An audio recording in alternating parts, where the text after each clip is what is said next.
सज्जन हूँ। मुझे एक सुपात्र की तलाश है, सुपात्र जो इस सिंहासन पर बैठ सके। मनुष्य का इतिहास सिंहासन पर बैठने का इतिहास है। यदि ये ना होता तो शायद मनुष्य के इतिहास का निर्माण भी न होता। अनादि काल से ये सिंहासन कभी खाली नहीं रहा, लेकिन आज ये सिंहासन खाली है।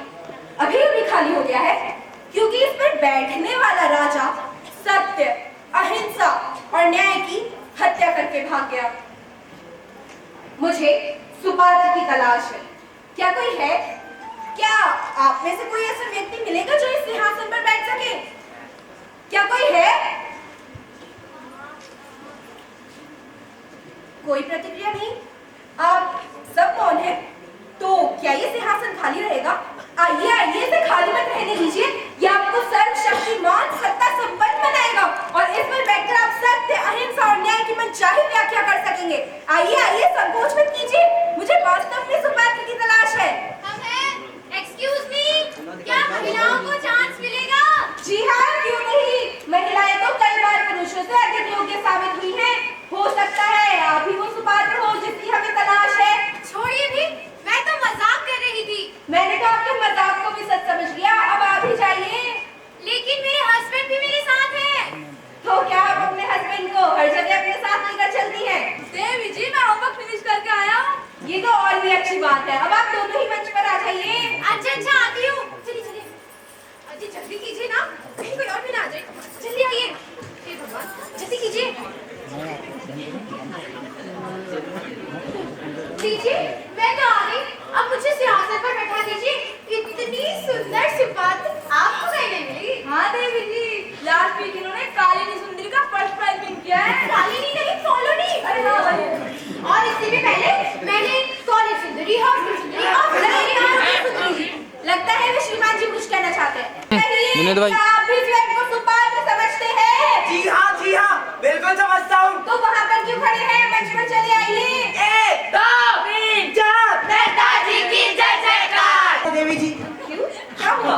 अरे सिंहासन के लिए बात ढूंढने चले हो और किसी फूलमाला, थैलिया, मानपत्र का भी प्रबंध नहीं किया। पहले सुपात्र तो मिल जाए। नीचे सेवक हाजिर है, परंतु फूल मालाओं का प्रबंध नहीं हो सका। कोई बात नहीं, मैं तो आपके स्नेह और आशीर्वाद को गेंदे और गुलाब की महकती माला समझता हूँ। स्वागत समारोह की भी आवश्यकता नहीं है। मैं तो आपके बीच का आदमी हूँ। आप गए तो जैसे वक्त गाड़ियों और जजेकारों के द्वारा मुझे लज्जित करने का प्रयत्न करें। हाँ तो देवी, देश की पीड़ित और शोषित जनता, गरीबी, भुखमरी और बेरोजगारी से तराहते हुए देशवासियों, ये तुच्छ सेवक आप सबका हृदय से आभारी है। इतने बड़े दायित्व का भार मेरे कंधों पर रखकर आपने मुझे अपना अपूर्व स्नेह, श्रद्धा और सम्मान के बोझ तले दबा दिया। मैं आपको विश्वास दिलाता हूँ कि आपकी उन्नति और तरक्की के लिए मैं नए कल कारखानों का उद्घाटन करूँगा, भारी लागतों से बने बड़े बड़े बांधों का शिलान्यास करूँगा, सूखा, बाढ़, अकाल से पीड़ित क्षेत्रों का दौरा करूँगा, टैक्स करों का नामो निशान मिटा दूंगा, विदेशों से भारी सहायता प्राप्त करूँगा, धरती पर स्वर्ग उतार दूंगा। अपने अनमोल अजरों की भीनी भीनी फुहार से देश की गरीबी, भुखमरी और बेरोजगारी जैसी तमाम समस्याओं को झपकते ही सुलझा दूंगा। प्यारे देशवासियों, क्षमा कीजिएगा महोदय, अभी आप सुपात्र सिद्ध ही नहीं हुए हैं और ये न जाने क्या अनाप शनाप बके जा रहे हैं। मैं जानता हूँ देवी जी, मैं जानता हूँ। इसलिए मैंने अपनी इलेक्शन स्पीच का एक छोटा सा टुकड़ा बतौर ट्रेलर पेश किया था, ताकि आपको सुपात्र समझने में सुविधा रहे। ठीक है। और ये लोग? ये सब मेरे समर्थक हैं। जी नहीं, हम सब आपके विरोधी हैं। अब आया ना मजा। मान ना मान, मैं तेरा मेहमान। वैसे भाषण अच्छा देता है। मैंने तो घर में पानी गर्म होने लगा था, बहुत टाइम लग रहा था। यहाँ पे शोर सुना तो सोचा यार टाइम पास करने आ जाऊँ। मैं इतना लग रहा था पूछो मत। ये अजीबोगरीब आवाजें सुनी तो इधर ही चला आया। मेरे तो कपड़े सीखे ही नहीं है। भाई साहब कल तो अच्छी धूप थी। अभी पार्टी के अंदर है ना। ये तुच्छ सेवक आप सबको समुचित सम्मान देगा। हम मिनरल के प्रलोभन में फंसने वाले नहीं हैं। आपके विरोध का प्रतिकार करने के लिए मैं वही करूँगा जो आप चाहेंगे। हाँ तो देवी जी, बहुत समय नष्ट है आपका, अब आप आगे दे दो, अपना स्थान ग्रहण कर विरोध को नए मोड़ देने के विषय में चिंतन कर। ए शिवांगी, वापस लौटिए, इधर आइए। जब तक सुपात्र का निर्णय नहीं हो जाता, आप उस सिंहासन को छू भी नहीं सकेंगे, समझे? चाहिए आप भी जाकर उस लाइन में लग जाइए। देवी जी, लाइन लगाने का अधिकार आम लोगों के पास ही है। वैसे आप हमारी ओर से निश्चिंत रहे, जब तक मैं सुपात्र घोषित नहीं किया जाऊंगा, सिंहासन को हाथ भी नहीं लगाऊंगा। लेकिन सिंहासन के चरणों पर बैठने की अनुमति आपको प्रदान करनी होगी। ठीक है, आप जाकर सिंहासन की पहली सीढ़ी पर बैठ जाइए। धन्यवाद देवी जी, धन्यवाद। सुनिए, सुनिए, सुनिए, क्या है? किसी से कहिएगा नहीं, वो आदमी ठीक नहीं है। आपने कैसे जाना? मेरे पड़ोस में एक स्कूल मास्टरनी रहती है, ये उसके यहाँ आता है। तो क्या? आप समझती क्यों नहीं है? मेरा मतलब है, घर पर जब कोई नहीं होता है तभी वो आता है। इससे क्या होता है? जी उसे साथ भी ले जाता है। भला कहाँ? अब ये सब मुझे क्या मालूम, पर कहीं तो ले ही जाता होगा ना, सिनेमा, होटल। डार्लिंग, कितने असभ्य और शक्य हो गए छुपकर बातें सुनते हो। इधर आओ, पहले मेरी बात सुनो। कितनी बार कहा है छुपकर बातें सुनने से अच्छे अच्छे भी खराब हो जाते हैं। मैं छुपकर बातें कहाँ सुन रहा था भैया? मैं तो ये देख रहा था, तुम गुलाबी साड़ी में कितनी अच्छी लगती हो। और तुम इतने अच्छे कपड़ों में भी क्यों जाती रहते हो? हाँ देवी जी, कुछ तो है कीजिए। कृपया आप भी वहीं शांतिपूर्वक खड़ी हो जाइए। प्लीज अपने पास ही रखिए, जाइए। मत सुनिए, बाद में पछताएंगी। मेरा क्या? अब चलो भी यहाँ से। सीढ़ी का गुलाब, हुकुम गट्टा, बेगम का गट्टा। ये बेवकूफी है। कौन है आप लोग? ये बताने के लिए हम बात ही नहीं है। हम किसी को कुछ भी कह सकते हैं, क्योंकि हम लोकतंत्र के प्राणी हैं। लोकतंत्र यानी प्रजातंत्र, प्रजातंत्र यानी डेमोक्रेसी, और डेमोक्रेसी में हम किसी को कुछ भी कह सकते हैं, जैसे सीढ़ी का गुलाब, हुकुम गट्टा, बेगम का गट्टा। सुंदर, अति सुंदर। आप लोग बड़ी जिंदा दिल लगते हैं। इसमें बुरा मानने जैसी कोई बात नहीं। और वो बुरा मानकर चली गई। अपनी टांग में दौड़ाइए और आप सिंहासन हमारे हवाले कर दीजिए। हम सा सुपात्र चिराग लेकर ढूंढने पर भी नहीं मिलेगा, और ये हम अभी सिद्ध कर देंगे। जल्दी कीजिए, सिंहासन हमें दीजिए। नहीं, ये नहीं हो सकता। क्यों? पूछते हो क्यों? ये जानते हुए भी कि तुम सुपात्र नहीं हो। सत्य, अहिंसा और न्याय की परिभाषाओं से अपरिचित मूर्खों, तुम हर द्वारा सिंहासन पाना चाहते हो। ये प्यार और तपस्या से मिलता है। इसके लिए मैंने वर्षों जेल यात्राएं की है। हम सियासत चाहते हैं इसलिए कि हम अपनी दृष्टि में सुपात्र हैं। कौन जाने तुम्हारे सुपात्र का क्या अर्थ है, पर जो भी अर्थ है वो अर्थहीन है। सत्य का अस्तित्व क्या? अहिंसा का मोल क्या? न्याय का महत्व क्या? सत्य का अस्तित्व क्या? अहिंसा का मोल क्या? न्याय का महत्व क्या? सत्य का अस्तित्व क्या? अहिंसा का मोल क्या? न्याय का महत्व क्या? आप लोग चाहते क्या है? हम सियासत चाहते हैं। नहीं मिलेगा तो शक्ति का उपयोग भी करेंगे। हमारी आस्था सत्य में है, हिंसा पर हमें विश्वास है, अन्याय पर हमें गर्व है। हम सियासत चाहते हैं क्योंकि हम सुपात्र हैं। सियासत के लिए उपयुक्त पात्र हैं। खामोश! तुम सब कुपात्र हो। भूल जाओ कि सिंहासन तुम्हें मिलेगा। अन्याय और अत्याचार में तुम्हें घिनौने चले नहीं जाओ। सिंहासन के लिए सुपात्र चाहिए, कुपात्र नहीं। सुन लिया, सुपात्र चाहिए, कुपात्र नहीं।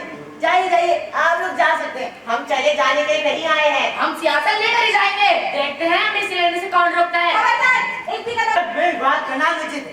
प्यारे देशवासियों, तमाम विरोधों और अंदर विरोधों के बावजूद हमने आपके समर्थन के दम पर अपने विपक्षियों पर विजय पा ली है, और हम आपकी समृद्धि के लिए पूरा प्रयत्न भी करेंगे। और आपसे अनुरोध करते हैं कि आप हमारे विपक्षियों से जरा सतर्क रहे। आपको भ्रम में डालने के अतिरिक्त वे अब किसी भी योग्य नहीं रह गए। प्यारे देशवासियों,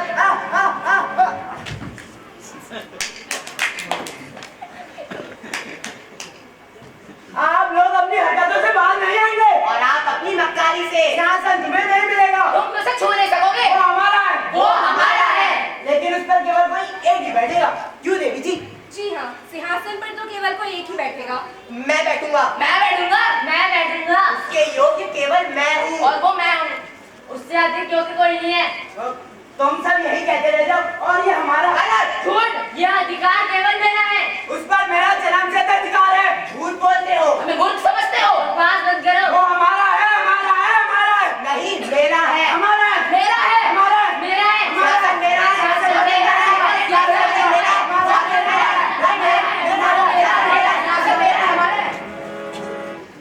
मुझे सुपात्र की तलाश है,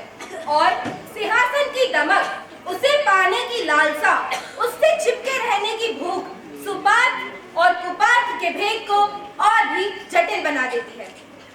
सत्ता के साथ विरोध जन्म लेता है और विरोध संघर्ष, षड्यंत्र और हत्याओं की रचना करता है। यही तो हमेशा से होता आया है। हमेशा से मानव सभ्यता के क्रमिक विकास का पहला चरण। आदि मानव ने कंदराओं और गुफाओं के एकाकी जीवन को त्याग कर समूह को अपनाया। समूह छोटे छोटे कबीलों में बदले, बड़े होते गए और भी बड़े, फिर इतने बड़े कि कबीलों के लिए खाना बदों से जीवन बिताना भी असंभव हो गया। उन्होंने भूमिखंडों पर अधिकार जमाया, स्थायी रूप से बसना सीखा और फिर सिंहासन का स्वरूप बना।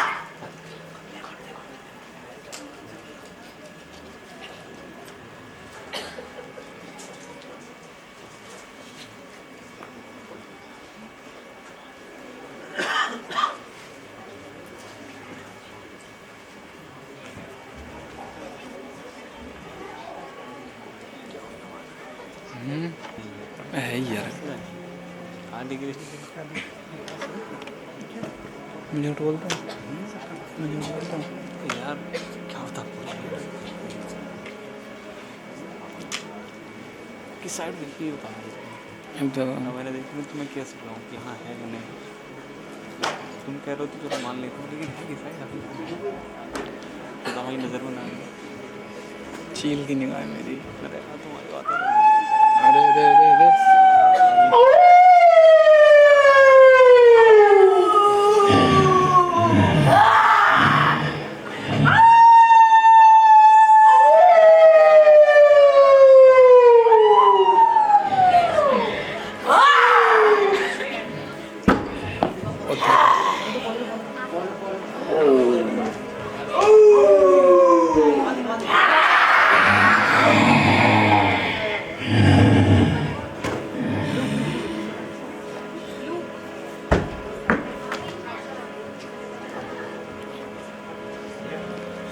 तो डरा गया यार मेरे को।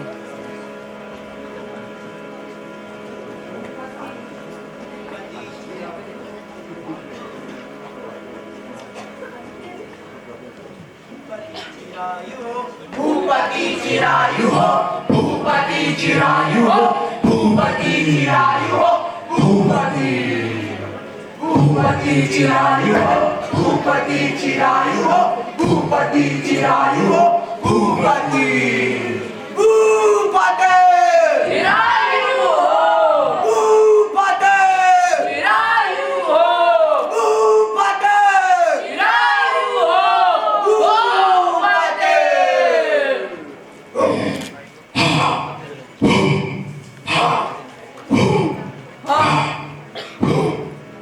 चिरायु हो,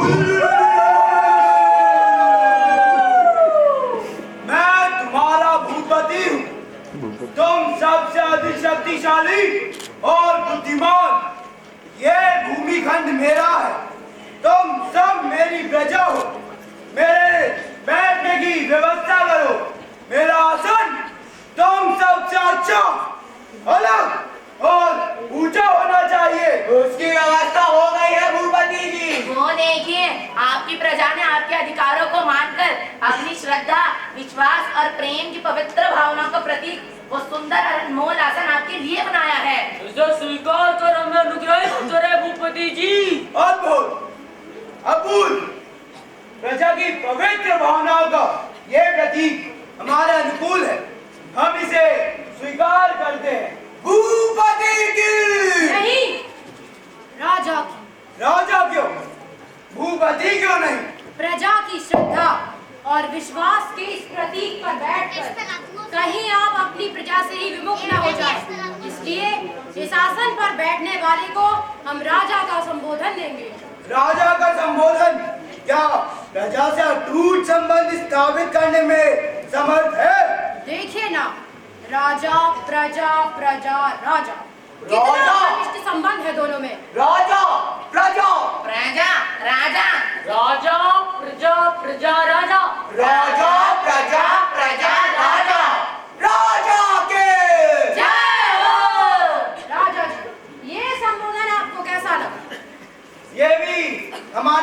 प्रजा के अनुकूल है। हम इस पर बैठने जा रहे हैं। ठहरिए राजा जी।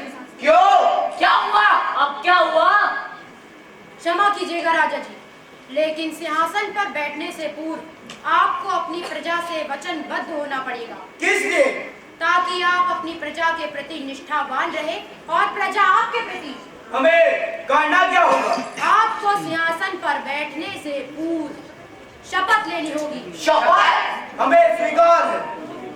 आप सत्य, अहिंसा और न्याय के लिए सिंहासन पर बैठेंगे। मैं सत्य, अहिंसा और न्याय के लिए सिंहासन पर बैठूंगा।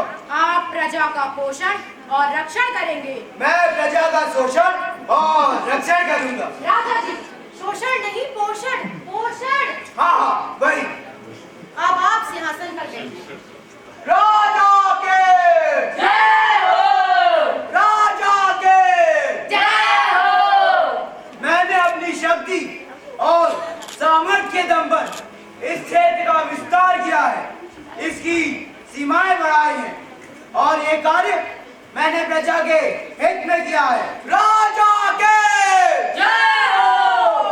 प्रजा के हित में किए गए इस महान कार्य में राजकोष खाली होता है। हम आदेश देते हैं कि प्रजा अपनी संचित अगाध संपत्ति का एक भाग देकर राजकोष को खाली होने से बचाए। क्षमा कीजिएगा राजा जी, परंतु इसकी क्या आवश्यकता है? हम तुम्हारे राजा हैं, तुम्हें सुखी और समृद्ध रखना हमारा कर्तव्य है। लेकिन हमारे पास तो सब कुछ है। इतना बड़ा क्षेत्र, अच्छे अच्छे पशु, कोई बात हरे भरे चारागाह, हम क्यों दूसरों की भूमि छीनकर उन्हें कष्ट दें? ये सत्य है कि तुम्हारे पास सब कुछ है, परंतु ये पर्याप्त नहीं। मैं तुम्हारा राजा हूँ, तुम्हारा पोषण और रक्षण करना मेरा दायित्व है। लेकिन सत्य, अहिंसा और न्याय के साथ मैंने यही किया और यही करूंगा। मेरे आदेश का पालन किया जाए, राजकोष खाली ना होने दिया जाए, प्रजा की संचित और अर्जित संपत्ति का राज के भाग नियमित रूप से राजकोष के लिए सख्ती से वसूल किया जाए।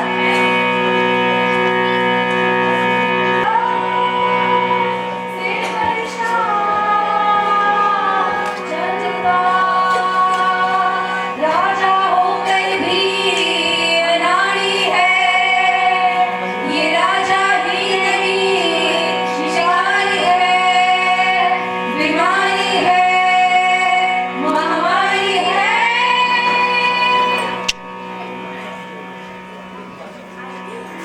ये अन्याय है, अत्याचार है राजा जी। हमारा सब कुछ लूट लिया गया राजा जी, सब कुछ लूट लिया गया, घर लूट लिया गया, पशु छीन लिए गए, जमीन छीन ली गई, हमारे पास कुछ नहीं रहा, कुछ बचा नहीं राजा जी। न्याय कीजिए राजा जी, न्याय कीजिए, न्याय कीजिए राजा जी, न्याय कीजिए। क्या ये सच है? हाँ राजा जी, इन्होंने राज्य करना देखकर राज्य का उल्लंघन किया है। क्या ये भी सच है? यह अतिरिक्त कर मांग रहा था राजा जी। और अतिरिक्त कर हम कहाँ से देते? लगातार राजकीय कर देते देते हमारे पास कुछ नहीं बचा। राज्य की स्थापना के लिए युद्ध, राज्य की रक्षा के लिए युद्ध, राज्य के विस्तार के लिए युद्ध और युद्ध के खर्चे का भार हम पर। ये सब हम कहाँ से दें? कैसे दें? न्याय कीजिए राजा जी, न्याय कीजिए। न्याय होगा और अवश्य होगा। हमें आपसे यही आशा थी राजा। जो कुछ भी लिया गया है इन्हें वापस कर दिया जाए और राजकोष से एक बारी में ये जितना धन ले जा सके इन्हें ले जाने दिया जाए। आप धन्य हैं राजा जी। राजा की जय हो। चलिए राजा जी का अनुग्रह प्राप्त कीजिए। अनुग्रह, अनुग्रह, अनुग्रह, अनुग्रह। औरत, तुम कहाँ जा रही हो? आपको अनुग्रह स्वीकार करने महाराज। औरत, तुम कहीं नहीं जाओगी, क्यों? क्योंकि तुम हमें पसंद हो और हम तुम पर विशेष अनुग्रह करेंगे। पसंद, अनुग्रह, लेकिन मुझे क्षमा कीजिएगा राजा जी, मैं आपका ये अनुग्रह स्वीकार नहीं कर सकूंगी। क्यों? क्योंकि एक यही संपत्ति मेरे पास बची है, उसे भी आप छीन लेना चाहते हैं। इस वक्त तक मेरा अधिकार है, केवल मेरा। इसका मैं पूरा मूल्य दे रहा हूँ। तो ये थाप्पन है, तो ये थाप्पन है।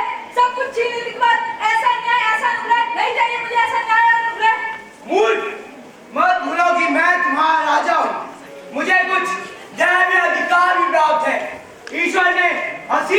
शक्ति का एक अंश देकर मुझे तुम्हारा राजा बनाया है। राजा ईश्वर का अंश है और मैं जो कुछ भी करूंगा ईश्वर के आदेश और प्रेरणा से करूंगा। राजा ईश्वर का अवतार है और ईश्वर ने मुझे आदेश दिया है कि इस औरत को मैं अपने पास ही रखूं। राजा स्वयं ईश्वर है।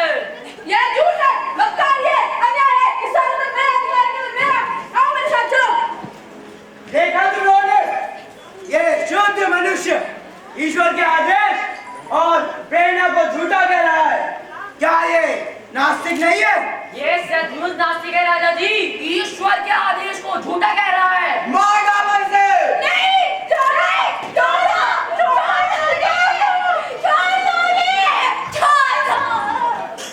औरत अब तो होगी ना? नहीं, कभी नहीं। ये ईश्वर का आदेश है। ये क्यों नहीं कहते कि ये तुम्हारी घृणित वासना की राक्षसी आवाज है? औरत, तुम्हें कुछ भी कहने का अधिकार है, क्योंकि अब तुम हमारी संपत्ति हो। नहीं, नहीं, नहीं। बोलो, क्या खबर लाए हो? राजा जी, हम उस नास्तिक को नदी में फेंका है। नहीं, नहीं। नदी गहरी थी, जल शांत। जैसे ही हमने उसे नदी में फेंका, नदी के जल में हलचल मच गई।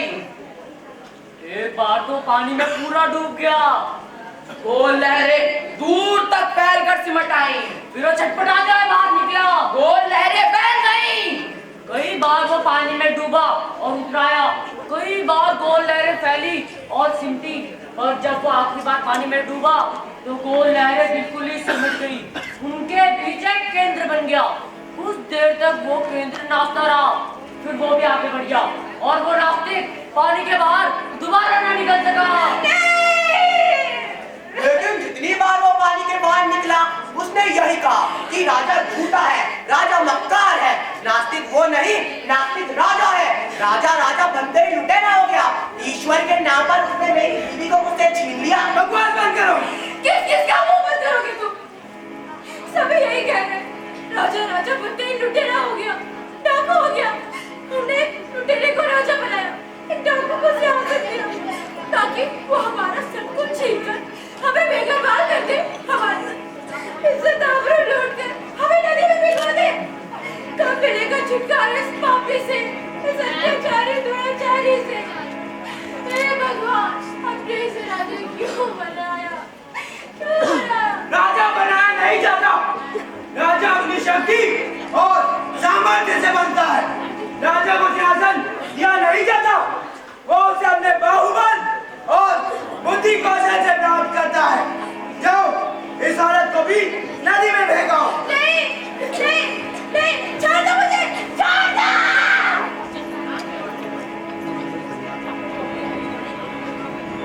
तुमने देखा क्या? राजा हमें किस प्रकार मूर्ख बना रहा है। राजा का शोषण कर रहा है, रात से ऐश्वर्य भोग रहा है। वो भी हमारे बलबूते पर। तुम क्या कहते हो? बना रहा है, लंबे अरसे से बना रहा है। बहुत बन चुके मूर्ख अब और नहीं बनेंगे। कान खोल कर सुन लो। ये शोर क्यों हो रहा है? मैं पूछता हूँ, ये शोर क्यों हो रहा है? चीखे मत राजा जी। क्या बकते हो? कृपया कर अपना सिंहासन त्याग दें, हम भी इसका ऐश्वर्य भोगेंगे। ये कैसे हो सकता? तुम्हें राजा बनाएगा कौन? तुम्हें सिंहासन पर बैठाएगा कौन? आपने ही कहा था, राजा बनाया नहीं जाता। राजा अपनी शक्ति और सामर्थ्य से राजा बनता है। आपने ही कहा था, राजा को सिंहासन दिया नहीं जाता। वो उसे अपने बाहुबल और बुद्धि कौशल से प्राप्त करता है। क्या राजा? मैं नहीं राजा। क्या मैं तुम्हारा राजा? महाराज, मैं आदेश देता हूँ। क्या राजा?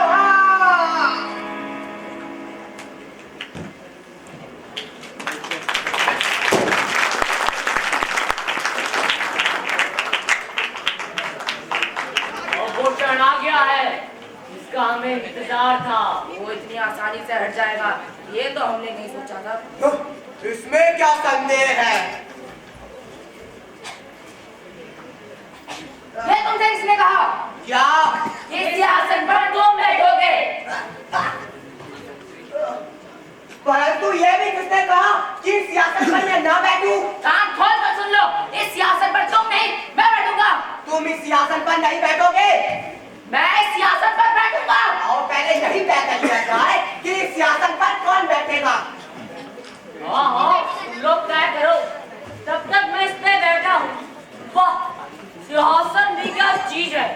मजा आ गया। नीचे उतरो। मैं उतरूंगा। मैं कहता हूँ नीचे उतरो। मैं नहीं उतरूंगा। तुम सिंहासन पर नहीं बैठोगे। मैं सिंहासन पर बैठूंगा। तुम सिंहासन पर नहीं बैठोगे। मैं सिंहासन पर अवश्य बैठूंगा। और तुम भी बैठना चाहोगे सिंहासन पर? नहीं, इस सिंहासन पर आप ही बैठे। आप में बल और बुद्धि का अच्छा समन्वय है। शाबाश, तुम समझदार हो। अब अगर आपकी आज्ञा हो तो ये समाचार पूरे राज्य में सुनाऊं? अवश्य, तुम जाकर प्रजा में बताओ कि आज से उनके राजा हम हैं। अपना राजा चिड़ी का गुलाम। अपना राजा चिड़ी का गुलाम। और जोर से। अपना राजा चिड़ी का गुलाम। अपना राजा चिड़ी का गुलाम। अपना राजा चिड़ी का गुलाम। राजा बनाया नहीं जाता, अपनी शक्ति और सामर्थ्य के दम पर बनता है। राजा को सिंहासन दिया नहीं जाता, वो उसे अपने बाहुबल और बुद्धि कौशल से प्राप्त करता है।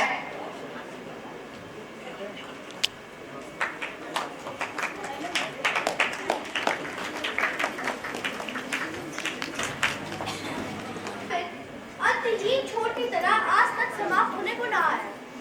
सत्ता और संघर्ष, शक्ति और षड्यंत्र, समाज और शोषण, साम्राज्य और सीमाएं तथा धर्म और धर्मांधता के विजय स्तंभ गाड़ता हुआ मनुष्य सभ्य और विकासशील बना। लाखों करोड़ों बेकसूर जिंदा इंसानों को मुर्दा जिस्मों में बदलकर नए साम्राज्यों का निर्माण हुआ। साम्राज्यों ने अपनी सीमाएं फैलाई। उन्माद और विश्व विजय की भावना ने सैनिक लुटेरों को जन्म दिया। रोम का विराट साम्राज्य, यूनान और ऑटोमन, धीरे धीरे पुरानी मान्यताएं पुरानी होती गई। नई सभ्यता चमकी और बर्बरता के तीव्र झगड़ों के कारण सदैव के लिए बुझ गई। माया और मोहनजोदड़ो रेत तथा बालू की परतों के नीचे ढक गए। एशिया, ब्रिटेन, फ्रांस और स्पेन में नए साहित्य का सृजन हुआ। चित्रों में नए रंग भरे गए। वैज्ञानिकों को नया खिलौना मिला। हिरोशिमा और नागासाकी ध्वस्त हो गए। पृथ्वी चंद्रमा तक जा पहुंचा। साम्राज्यवादी प्रवृत्ति के वशीभूत पृथ्वी ने चंद्रमा तक भी अपने झंडे गाड़ दिए। विकास और प्रगति के नाम पर उसने धधकती हुई चिताओं के अंगारों पर आग तापी। और इसके बाद भी सत्ता की चमक कम नहीं। सिंहासन का आकर्षण फीका नहीं पड़ा। कबीलों की सरदारशाही, राजाओं की राजशाही, अधिनायकों की तानाशाही और नई नेताओं की लोकशाही, अर्थात पुरानी तानाशाही का नया रूप, नया नाम, लोकशाही। हर युग में हर सभ्यता ने एक नया शाही जामा पहनकर मानवता को भटकाया है। न जाने कितने लोग आए और कितने चले गए, लेकिन नश्वरता के इस अनंत चक्र का एक अवशेष रह गया। सत्ता का ये प्रतीक, ये सिंहासन जो आज भी सुपात्र की तलाश में कांपते हुए जन समूह के विश्वास को संजोए, सुपात्र की तलाश में सिसक कर प्रार्थना कर रहा है। नेताजी को जिताना है, सिंहासन पर उन्हें बिठाना है। नेताजी को जिताना है, सिंहासन पर उन्हें बिठाना है। नेताजी को जिताना है, सिंहासन पर उन्हें बिठाना है। नेताजी को जिताना है, सिंहासन पर उन्हें बिठाना है। एक बात सुनी भाई? क्या भैया? नहीं बताते। वाह भाई वाह। जीतेगा भाई जीतेगा, अपना नेता जीतेगा। जीतेगा भाई जीतेगा, अपना नेता जीतेगा। नेता का टेम्पो भाई है। नेता हमारा भाई है। नेता का टेम्पो भाई है। नेता हमारा भाई है। नेता का टेम्पो भाई है, नेता हमारा भाई है, नेता का टेम्पो भाई है। हमारा चुनाव चिन्ह है धब्बा। हमें ही वोट दीजिएगा। हम समाज से सभी बुराइयों के धब्बे को हटा देंगे। अरे वाह नेताजी, आपने तो अच्छा खासा तोड़ मड़ोड़ लिया है।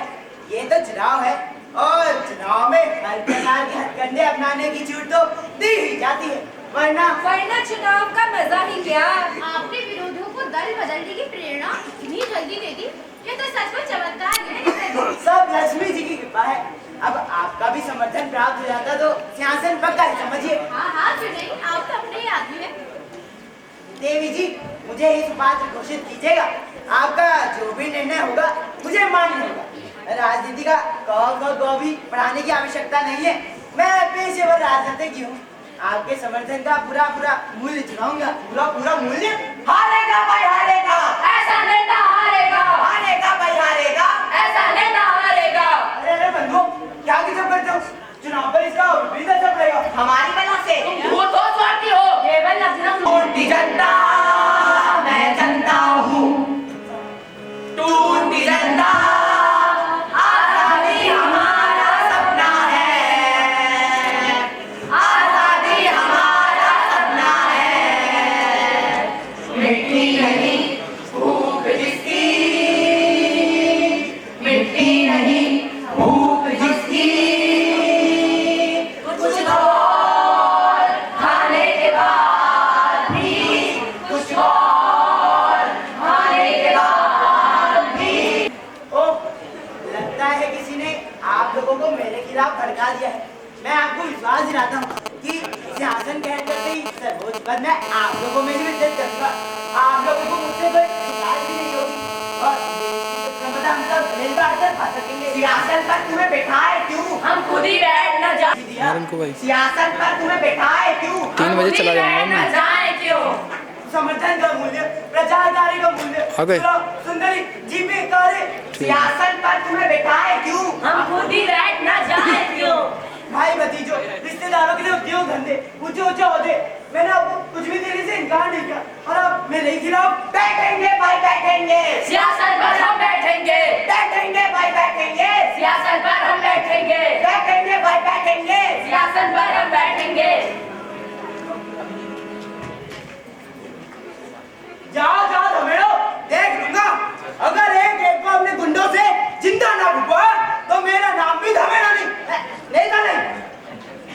बिजली से तार, बिजली से पतले हमारे पिया, तार बिजली से तार, बिजली से पतले हमारे पिया।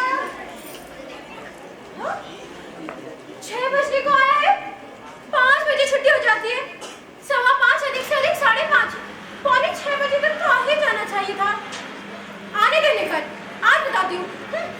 हर जगह मेरी बेइज्जती कराते रहते हैं। इतना अंधेरा हो गया, न जाने कहाँ रह गए होंगे। इतनी देर लगा दी, कहाँ रहे इतनी देर? क्या हुआ आपको इतना आप क्यों गए? कुछ मत पूछो, उन लोगों ने मुझे घेर लिया था। किन लोगों ने? अरे वही जो सियासत माने जाते थे, वो लोग? पेट छुड़ाना मुश्किल हो गया था। क्यों? ऐसा भी क्या हुआ? वे 4 थे, मुझे घेर कर वे अपनी अपनी बातें ऐसे कहने लगे जैसे मैं कोई आम सभा हूं। एक तो उनके शोर से कान फटे जा रहे थे, सांस भी रुकने लगी। इससे पहले मैं बेदम होकर गिर पड़ता, न जाने किस बात पर उलझ गए और बुरी तरह लड़ने लगे। फिर तुमने क्या किया? जान बचाकर भागा यार। क्या कहीं चोट वोट तो नहीं आई ना? चलिए गनीमत हुई, वरना ऐसे मौकों पर तो छोड़िए। तनख्वाह मिल गई? हाँ मिल गई। बैठो, मैं चाय लेकर आती हूँ। चाय के साथ जरा बिस्कुट लेते हुए आना। बिस्कुट? चलो चाय भी ले आना। मेरी बीवी मेरे को हमेशा डांटती रहती है, देखा आपने? क्या कहा? लो चाय पी लो। लाओ तनख्वाह मुझे दे दो। अरे डियर, कुछ देर तो जब गरम रहने दिया करो। डार्लिंग दो। क्या हुआ? अरे क्या हुआ? आपको दो बार छी। और कितने बार समझाओ तुम्हें? क्या हो क्या गया है तुम्हें? अब अकेले मेरी तनख्वाह पर कैसे चलेगा महीने भर का खर्च? और ये सामान देख रहे हो अपना? ऐसे सामान लेके आते हैं। चलो मैं किसी से उधार मांगने की कोशिश करता हूँ। हाँ, पहले कम कर्ज है जो कि उधार देगा। चलिए थाने में रिपोर्ट लिखा दें। क्या फायदा? कोशिश करना हमारा फर्ज है। नहीं मानती हो तो चलो, लेकिन थाने में अपनी तनख्वाह से भी हाथ धोने के लिए तैयार है ना? ठीक है, छोड़ो। राशन कार्ड रिन्यू कराया? नहीं। अब राशन कहाँ से मिलेगा? वैसे ही तो मिल जाता ना, मालगाड़ी जैसी लंबी लंबी लाइन, जब तक नंबर आए सब खत्म, दाल चावल चीनी डालना सब खत्म। अब तो नए ऑर्डर के मुताबिक हर यूनिट को केवल 1-1 किलो चीजें महीने भर में मिला करेगी। चलिए अच्छा है जी, अब सामान खरीद कर शीशे के बर्तनों में रख देंगे। महीने भर उन्हें देख देख कर पेट भरेंगे और महीने के आखिरी दिन उनका भोग लगाएंगे। अगर जिंदा रहे तो वाह, क्या जमाना आया है। और तुमने सुना? क्या? सप्ताह में पानी 2 दिन और बिजली केवल 1 दिन आएगी। अब इन्हें कौन बताए कि रोज रोज नहाने से नेचुरल नस जाते हैं, स्किन खराब हो जाती है। और सब तो ठीक है, पर अगर बिजली की तो जान ही निकल जाएगी। क्या मुसीबत है, पानी नहीं मिलेगा नहीं मिलेगा, बिजली नहीं मिलेगी, इधर नहीं मिलेगा, ये नहीं मिलेगा, वो नहीं मिलेगा। अच्छी यादें मिली है, गुलाम से बदतर हो गए, सब कुछ अपना और अपने कैसे गिराया कुछ भी नहीं। तुम्हारी शक्ल देखिए ना, कभी तुम्हें कोई टेंशन है? शक्ल देखिए अपनी, इमोशनलेस। और वैसे भी प्रकृति के सामने किसी की चलती है क्या? और सरकार ने तो कई प्रयत्न किए हैं जनता को भूखों मारने के। तुम हर चीज का उल्टा अर्थ क्यों निकालते हो? सही अर्थ तुम निकाल दो। देखो, आजादी हासिल करना और उसके बाद उसको बनाए रखकर जनता को सभी सुख सुविधाएं उपलब्ध कराना, ये सब इतना आसान तो नहीं था। इसीलिए काफी सोच विचार के बाद तय किया गया कि नारों का एक ऐसा पुल बनाया जाए जो चूने, पत्थर और कंक्रीट के स्तंभों पर नहीं, शब्दों के आडंबर पर टिका हो। इस कार्य में न कोई लागत थी, न कठिनाइयां, बस कुशल दिमाग की जरूरत थी। और भगवान की दया से अपने यहाँ की उपजाऊ मिट्टी ने कुशल दिमागों की तो कभी कमी ही महसूस नहीं होने दी। जोशीले और वीर अस्मितार की खोज में अभी साल के साल नाटक के बाद तुम्हें तो सम्मानित क्या हमें किया आजादी जाएगा। नारों के ऊपर चलने से नहीं, प्राप्त नहीं। है? हमें आजादी नारों को पुल पर 10 मिनट के लिए आ जाओ, आजादी तुम के हो, इतने तुम वर्ष मेरे भी इसी भाई तरह हो, उतरे। हम सब हैं। नारों का पुल, आओ, इतने 10 वर्ष, मिनट के। वाह वाह, तुम्हारे कहने का अंदाज भी कितना खूबसूरत है। नारों का पुल। और आजादी हासिल करने के इतने वर्षों के बाद भी नारों के पुल के निर्माण कार्य में कितनी ही तरक्की हुई। उफनती हुई नदियों के धारा प्रवाह के कारण विशाल पुल ढह गए, बड़े बड़े बांध बह गए, लेकिन शब्दों के आडंबरों पर टिका यह महान पुल अपने संपूर्ण वैभव के साथ तूफानों के बीच खड़ा होकर आज भी मुस्कुरा रहा है। न जाने कितने नए नए स्तंभ लगाए गए। हराम है हराम। हम सब एक हैं। शांति, अहिंसा, न्याय, पंचशील, धर्मनिरपेक्षता, जय जवान, जय किसान। और टूटती हुई आवाजों में दम भरने के लिए एक सुनहरा ख्वाब और दिखा। जो नारे दिए गए वे बेमानी थे। हमें अपनी आवाजें दो, हम नए नारे देंगे। हमारे नारों को छोड़ दो, हम गरीब हटाएंगे, गरीबी हटाएंगे। हम वादा करते हैं नारों का बोल फिर से बनाएंगे। जय हिंद, जय हिंद। भारत माता की जय हो, भारत माता की जय हो। और सितारों की रोशनी को छू लेने के लोभ में हमने एक बार फिर अपने रोम रोम से शक्ति बटोरकर उनके फरेबी नारों को आवाजें दी। परंतु वो मनोज पुल जब तक शब्दों के आडंबर पर टिका हुआ था, एकाक बराबर हम ही पर गिर गया। हम पिस गए, बुरी तरह दब गए, हमारे मुंह भी कुचल दिए गए थे, हम कुछ बोलने के लायक भी नहीं रहे थे। लेकिन तुमने भी तो कुछ नहीं कहा। सबकी तरह तुम भी तो सब कुछ देखते रहे, सब कुछ सहते रहे। तुम कुछ नहीं कर सकते, कोई कुछ नहीं कर सकता। तुम सब नपुंसक हो, मर्द नहीं नामर्द हो। चुप रहो, पहले सब चुप रहो। कायर, बुज़दिल, बस यही तुम्हारा मनुष्य है।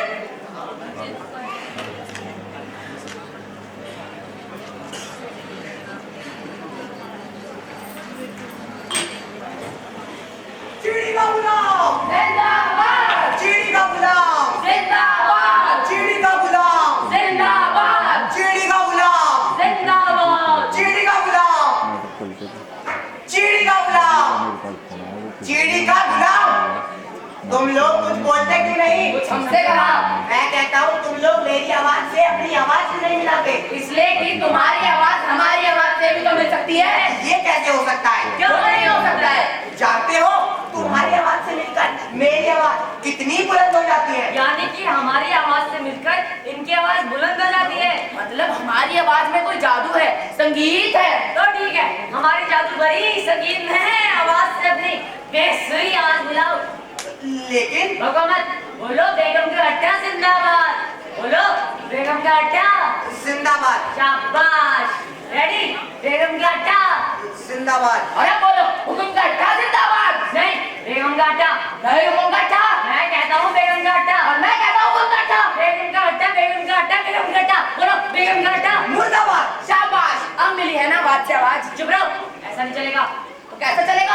अब वक्त आ गया है जब सब अपनी अपनी जय जयकार करें। ये तुम कह रहे हो? हाँ, मैं कह रहा हूँ, चलो चलो जाओ। फिर मैं बोल रहे हैं। चीड़ी का गुलाम जिंदाबाद। हुकुम का अड्डा जिंदाबाद। बेगम का अड्डा जिंदाबाद, चीड़ी का गुलाम जिंदाबाद। हुकुम का अड्डा जिंदाबाद। बेगम का अड्डा जिंदाबाद। चीड़ी का गुलाम। क्या कर रहे हैं आप लोग? हटिए। आप लोगों को शर्म नहीं आती? ये होते हुए आप लोग अपनी अपनी महिमाओं का बखान कर रहे हैं। हटिए, पीछे हटिए।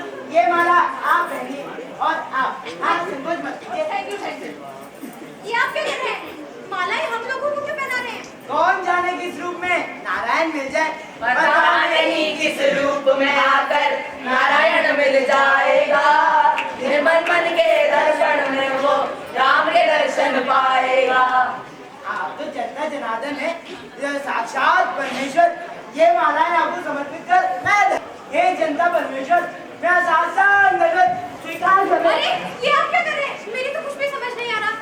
आप चाहती क्या है? देखिए, आपको कोई फाइबर ठीक करानी थी, कोई काम था, वैसे ही कह रहे थे। ये सब करने की क्या जरूरत थी? अरे मूर्खों, तुम लोग खड़े खड़े क्या कर रहे हो? उनकी जय जयकार कितना कुछ नहीं होगा। ये जनशक्ति है और जनशक्ति महाशक्ति होती है। जनशक्ति, महाशक्ति, जनशक्ति, महाशक्ति, मुझे भी तो बोलने दो। जनशक्ति, महाशक्ति, जनशक्ति, महाशक्ति। आप लोगों ने शोर क्यों मचा के रखा है? ये शोर नहीं, आपकी जय जयकार हो रही है। लेकिन क्यों? आप जनता जनार्दन है, जनता परमेश्वरी। तो ये सिंहासन आपका है। मेरा? ये सिंहासन मेरा है? जी हाँ, आपका। ओह, देवी जी, अब आप कृपा कर इस सिंहासन पर हम में से किसी एक को चुनकर बैठा दे। बाबू, जब ये सिंहासन मेरा ही है, तो आप में से भी किसी एक को क्यों तकलीफ दूं? क्यों ना इस पर मैं ही बैठ जाऊं? ये सत्य है कि ये सिंहासन आपका है, लेकिन आप इस पर बैठ नहीं सकेंगे, क्योंकि युग युगांतर से राजा और प्रजा में भेद चला रहा है। आपको केवल निर्वाचन का अधिकार दिया गया है और निर्वाचन द्वारा मन चाहे व्यक्ति को इस सिंहासन पर बैठा सकती है। आपका निर्णय न बैठेगा, झगड़ा भी मिट जाएगा। हम सब आपकी प्रति कृतज्ञ होंगे। हम जो भी रूखी सूखी खाएंगे वो आपको भी खिलाएंगे, और अगर किसी ने सिंहासन की ओर नजरें भी उठाई तो हम उसे परास्त करेंगे। इससे आपका पोषण भी होगा और आपके सिंहासन का रक्षण भी। इसे कहते हैं जनता का शासन, जनता का आसन, जनता का सिंहासन। यानी मूर्खों द्वारा मूर्खों का आसन। चुप रहिए। मैं कहता हूं कभी को आप सीधा सुझाया करिए। हे जनता परमेश्वरी, हम में से किसी एक को इस सिंहासन पर बैठाकर अपनी सेवा करने का अवसर प्रदान करें। लेकिन मैं किसे बैठा दूं? देखिए, मेरे लिए तो आप सब बराबर ही हैं। अब मुझे बैठा दीजिए। आपको? आप इस सिंहासन पर बैठना चाहते हैं? मेरी बहुत इच्छा सर बैठने की, लेकिन मैं इच्छा के लिए नहीं बैठूंगा, कुछ करूंगा भी। और मैं कुछ ही नहीं, बहुत कुछ करूंगा। देखिए, आप इन लोगों की बातों पर जरा भी ध्यान मत दीजिए। सिंहासन पर मुझे बैठाकर आप सच्चा सुख प्राप्त कर सकेंगे। मैं आपको परम सुख दूंगा। मैं घी और दूध की नदियां बहाऊंगा। मैं चांदी की खेती करूंगा, सोने के पेड़ उगाऊंगा। मैं हीरे और जवाहरात उगाऊंगा। मैं खुशियों के बाग बनाऊंगा, आशा के महल बनाऊंगा। मैं ऐश्वर्य के फूल खिलाऊंगा। मैं आसमान से तारे तोड़ लाऊंगा। ना तो मुझे आसमान के तारे चाहिए और ना ही ऐश्वर्य के फूल, ना ही खुशियों के बाग और ना ही आशाओं के महल। सोने के पेड़ और चांदी के घेर लहराएंगे तो लुटेरे हमें लूटने के लिए फिर से चले आएंगे। और दूध और घी की महक से तो हम अपच होने लगा है। कितने ही दिन जिंदा रह सकूंगी। और सुख, सच्चा सुख, परम सुख तो इस नश्वर शरीर को त्यागने के बाद ही मिलेगा। अगर आपको मरने के बाद ही सुख मिलेगा तो मैं आपके मरने का प्रबंध भी कर दूंगा। इसका प्रबंध तुम ही क्यों? मैं नहीं कर सकता। अगर आप मरना ही चाहती हैं तो मेरे साथ चलिए। मैं आपके लिए चंदन, घी और धूप से भव्य और महकती हुई चिता बनवा दूंगा। सुख की सीढ़ियों पर बैठिए और आधे घंटे में परम सुख प्राप्त कीजिए। और मूर्ख, आधा घंटा तो बहुत है। ये सेवा करने का अवसर मुझे प्रदान कीजिए। मैं इलेक्ट्रिक फर्नेस के द्वारा कुछ सेकंडों में छोटी सी सेवा कर दूंगा। हे जनता परमेश्वरी, हम में से कौन बैठे सियासत पर? मेरी उतावली बढ़ती जा रही है। हमारे धैर्य का बांध टूटना चाहता है। मैं आजीवन प्रतीक्षा कर लूंगा, लेकिन ये सिंहासन मुझे ही दीजिएगा। मुझसे अच्छा सेवक और कौन हो सकता है? चुप रहिए। ये सेवा तुम में से कोई भी नहीं करेगा। लेकिन सियासत खाली तो नहीं रहेगा। किसी न किसी को तो उस पर बैठना ही होगा। तुम किसे बैठाओगी? किसी को भी, पर तुम में से किसी को भी नहीं। फिर भी वो कौन होगा? कोई भी जो मुझे 2 जून रोटी दे सके, सुख और चैन की रोटी। सुनहरे थालों में मुझे तुम्हारे 56 प्रकार के भोजन नहीं चाहिए। मुझे रोटी चाहिए जिसमें धरती की सौंधी सौंधी महक उठ रही हो, परिश्रम की गंध आ रही हो। और ऐसी रोटी तुम में से कोई भी नहीं देखेगा। तुम सब जा सकते हो। मुझे तुम्हारी शक्लें देखकर घिन आ रही है। चलिए, सियासत पर आप बैठिए। नहीं, मैं नहीं बैठूंगा। मुझे तो सिर्फ देखते ही लगता है। कायरे जैसी बात मत करो। देखो, अगर तुम्हें इस पर बैठना हो तो बैठ सकती हो। नहीं, तुम्हें बैठना होगा। मैं कहता हूँ हमें इन चक्करों में नहीं पड़ना चाहिए। हम भले ही घर के शरीफ लोग हैं, बाल बच्चों वाले इज्जतदार आदमी हैं, हमें इससे कोई लाभ नहीं मिलेगा। न घर के रहेंगे न हाथ के। क्या कह रहे हो तुम ये? देखिए सज्जनों, भाई साहब, अगर तुम में से इस पर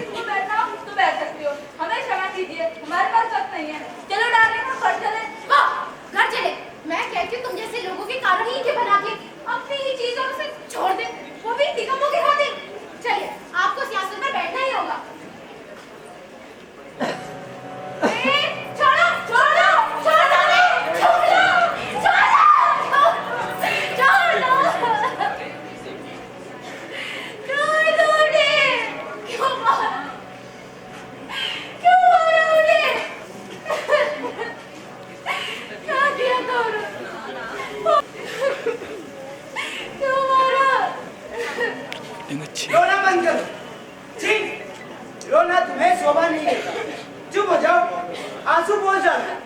इन्हें इस तरह बहाया नहीं जाता। ये अनमोल है। इन्हें किसी राष्ट्र नेता की मौत पर बहाने के लिए शेष हो। चुप हो जाओ। अब मैं क्या करूं? मुझे सिंहासन में बैठा कर देखो। क्यों? क्या करोगे तुम? तुम्हारी देखभाल। क्यों? क्या हो गया है मुझे? तुम कष्ट में हो। हाँ मैं कष्ट में हूँ। तुम तकलीफ में हो। हाँ मैं तकलीफ में हूँ।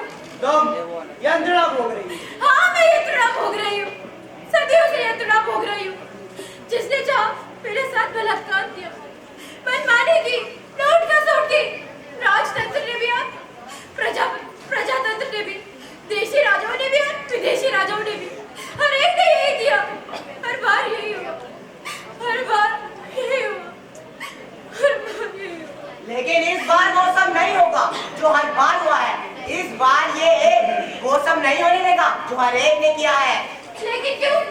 क्यों इस बार वो सब नहीं होगा जो हर बार हुआ? क्यों इस बार ये एक वो सब नहीं होने देगा जो हर एक ने किया है? सब करेगा जो हर एक ने करा है। इस बार तुम इस दो को देखो, ये तुम्हारा सच्चा हितैषी और शुभचिंतक है। तुम्हें वो सब देगा जो किसी और ने नहीं दिया। तुम्हारा रक्षण करेगा, तुम्हारा पोषण करेगा। पहले भी सब यही कहते हैं। हर बार मैं उनके धोखे में आ जाती हूँ। वो धोखा देकर निरंकुश हो जाते हैं। मेरा यकीन करो। किस का यकीन करूं? इसकी बातों पर विश्वास नहीं किया जा सकता। ये एक झूठा है और ये तो महाझूठा।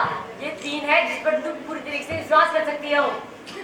ये भी मैं पहली बार नहीं सुन रही हूँ। लेकिन ये तुम पहली बार सुनोगी कि ये तीन तुम्हारी सदियों की यंत्रणा को मिटा देगा, तुम्हारे सारे जन्मों को भर देगा, तुम्हारी सारी व्यथाएं धो देगा। ये तीन एक नया कीर्तिमान स्थापित करेगा। नया कीर्तिमान? हंसो मत, नहीं तो हाँ हाँ बोलो। रुक क्यों गए? वरना तुम मुझ पर जुल्म ढाओगे, मेरी टंकी पीठ पर घोड़े बरसाओगे। आ गए ना अपनी औकात पर। लो जुल्म ढाओ, छलनी कर दो आंखें लपलपाती हुई गोलियों से। मैं ये सब नहीं होने दूंगा। मैं इन सब से अलग, परम अहिंसावादी हूँ। मैं तुम्हें इतनी खुशियाँ दूंगा कि तुम खुशियों से पागल हो जाओगी। पागल? मुझे पहले इतनी खुशियाँ मिल चुकी है कि मैं खुशी से पागल हो गई, और अब मैं किसी और खुशी को नहीं संभाल सकूंगी। मुझे एक मौका देकर देखो, मैं वादा करता हूँ। मौका, वादा, कितने निरर्थक शब्द है, कितने बेमानी बेजान हो। छी! मेरा विश्वास तो करो। मुझे सिंहासन पर तो देखो, ये सिंहासन तुम्हारी पुश्तैनी संपत्ति है जो तुम्हें ही मिलनी चाहिए। मैं इसे लेकर जाऊंगा। मैंने इसके लिए अपनी नैतिकता को कुर्बान किया है। सच्चाई का गला घोटा है। तुम दोनों बाहर निकलो। मैं कहता हूँ तुम तीनों बाहर निकलो। तुम तीनों में से कोई भी इस काबिल नहीं है जिस सिंहासन पर बैठ सके। इस सिंहासन पर मैं बैठूंगा। मैं बैठूंगा।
कहानी तो बड़ी दिलचस्प थी।